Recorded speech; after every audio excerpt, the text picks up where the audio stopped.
मैं आपको quick weather update दे दूं।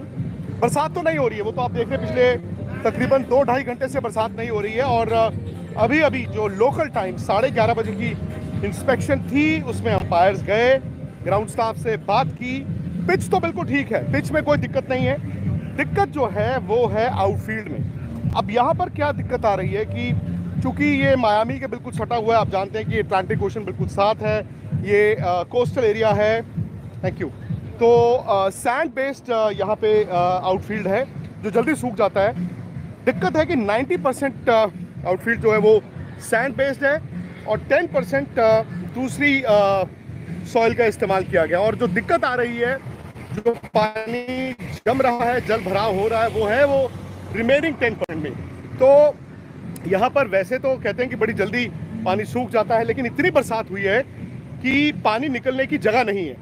तो फिलहाल अपडेट ये है कि अब से ठीक 45 मिनट के बाद, यानी कि लोकल टाइम 12:30 बजे, और अगर आप इंडिया में हैं तो रात 10 बजे, अगर आप पाकिस्तान में हैं तो रात 9:30 बजे, ये है नेक्स्ट इंस्पेक्शन।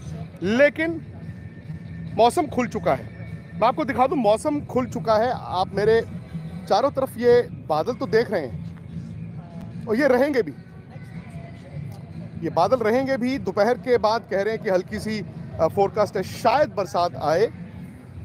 लेकिन एज ऑफ नाउ मैं ये मानता हूं कि 12:30 बजे जो इंस्पेक्शन है, यानी कि इंडिया टाइम 10 बजे रात को, उसमें फैसला लिया जाएगा। क्योंकि 12 बजे, मतलब लोकल टाइम, मैं बार बार बोल रहा हूं, 12 बजे यानी कि अब से ठीक 15 मिनट बाद तक 20-20 ओवर्स अ साइड का पूरा स्कोप था।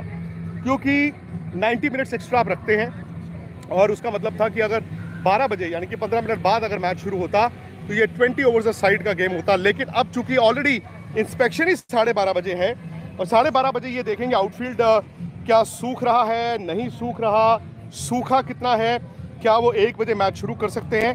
तो 12 बजे के बाद, यानी कि अब से ठीक 15 मिनट के बाद, हर 8 मिनट में आप दोनों टीमों का 1-1 ओवर वैसे ही कम हो जाता है। फर्ज कीजिए कि हम ये कहें कि 12:30 की इंस्पेक्शन में ये डिसाइड करें, चलो जी 1 बजे मैच शुरू कर देते हैं, यानी कि इंडिया में 11 बजे 10:30 बजे रात को।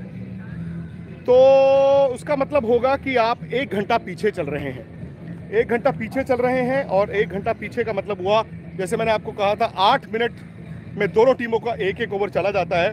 तो आप तकरीबन 7-7 ओवर दोनों टीमों के निकल जाएंगे। सो अगर 12:30 की इंस्पेक्शन, यानी कि इंडिया टाइम 10 बजे की इंस्पेक्शन में ये तय हो कि आधे घंटे में मैच शुरू करवाया जा सकता है, यानी कि यहाँ पर लोकल टाइम 1 बजे, इंडिया में 10:30 बजे, तो वो मैच होगा 13 ओवर का, नहीं 13 ओवर का नहीं होगा, sorry I am wrong here. 8 minute में अगर 1-1 ओवर जा रहा है तो आप 60 मिनट की बात कर रहे हैं, यानी कि आप 14-14 या 15-15 ओवर की बात कर रहे हैं। सो अगर अब से ठीक 45 मिनट के बाद जो इंस्पेक्शन है, अगर उसमें ये डिसाइड किया जाए कि उसके आधे घंटे बाद, यानी कि अब से 1.25 घंटे बाद मैच शुरू हो सकता है, तो फिर आप 15-15 ओवर्स साइड का मैच देखेंगे। और मुझे लगता है कि दोनों टीमें बैठी हुई हैं, आयरलैंड और यूएस की टीमें। यूएस के लिए बड़ा क्रिटिकल मैच है, और कहीं ना कहीं यूएस के लिए तो ये क्रिटिकल मैच है ही। पाकिस्तान की भी सांसें काफ़ी अटकी हुई हैं कि क्या होगा, कैसे होगा, क्या मैच होगा कि नहीं होगा। रिमेंबर 5-5 ओवर्स कम से कम चाहिए एक रिजल्ट के लिए, और पाकिस्तान आगे जाएगा या नहीं जाएगा डिपेंड करता है, क्या ये मैच होता है कि नहीं होता। नहीं होता तो यूएस आज ही थ्रू हो जाएगा, पाकिस्तान बाहर हो जाएगा। और अगर कम से कम 5-5 ओवर का मैच भी हो जाए तो रिजल्ट पे निर्भर करेगा। यूएस जीतेगा तो यूएस आज ही क्वालिफाई कर जाएगा, अगर यूएस हारा तो फिर पाकिस्तान आयरलैंड का जो संडे का मैच इसी मैदान में है, वो बड़ा इंपॉर्टेंट हो जाएगा। ये है ताज़ा अपडेट। ये कॉल्ड ऑफ जो लोग कह रहे हैं, नहीं, वो आई थिंक गलती से उन्होंने फ्लैश कर दिया था, मैच कॉल ऑफ नहीं हुआ है। और वैसे भी देखिए, आधिकारिक तौर पर आप मैच इतनी जल्दी कॉल ऑफ नहीं कर सकते, बिकॉज बारिश नहीं हो रही है ना, पिछले 3 घंटे से बारिश तो हो नहीं रही। और आप देखें ना, एक तरफ अब मेरे आप पसीना देखें, बहुत ज़्यादा ह्यूमिड है, और एक तरफ सन भी निकला हुआ है, ऐसा नहीं है। हाँ, ये बादल हैं, आसमान में बादल रहेंगे,